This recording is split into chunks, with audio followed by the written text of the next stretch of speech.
Madame, Monsieur, bonjour et bienvenue dans le JT du groupe Revue Fiduciaire pour l'édition de ce jeudi 5 octobre. Tout de suite, les titres.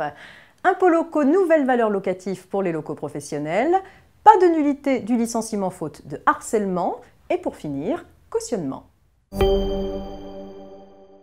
Les avis d'imposition 2017 de taxes foncières et de cotisations foncières des entreprises, dites aussi CFE, adressés actuellement aux particuliers et aux entreprises détenant des locaux professionnels, comportent une nouveauté de taille. En effet, pour la première fois cette année, les locaux professionnels commerciaux sont imposés sur la base d'une nouvelle valeur locative prenant en compte les prix du marché locatif. Les locaux d'habitation et les locaux industriels évalués selon la méthode comptable ne sont pas concernés. La mise en place de cette nouvelle valeur locative s'accompagne de dispositifs complexes destinés à atténuer l'impact de cette réforme. Elle est néanmoins susceptible d'entraîner des variations de cotisation entre 2016 et 2017. Les avis d'imposition de taxes foncières et de CFE étant de fait particulièrement difficiles à décrypter, des fiches explicatives sont mises à disposition des contribuables sur le site officiel de l'administration fiscale.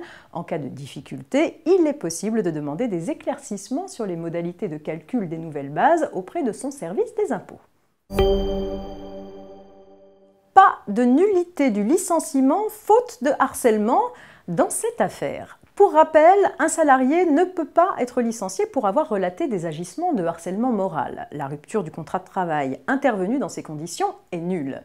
Mais encore faut-il que le salarié qualifie de harcèlement les faits qu'il reproche à son employeur.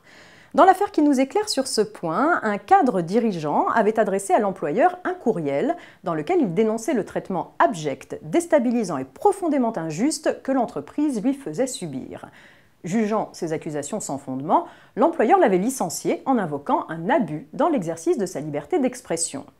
La Cour d'appel avait prononcé la nullité du licenciement qu'elle voyait comme une mesure de rétorsion de l'employeur après la dénonciation de faits de harcèlement moral. Mais la Cour de cassation note qu'à aucun moment le salarié n'avait qualifié d'agissement de harcèlement moral les faits qu'il dénonçait. Dans ces conditions, il était impossible de se placer sur le terrain de la nullité du licenciement. Par conséquent, elle casse la décision de la Cour d'appel qui avait ordonné la réintégration du salarié et le paiement d'une indemnité de plus de 1 million d'euros au titre des salaires qui auraient dû être perçus depuis le licenciement.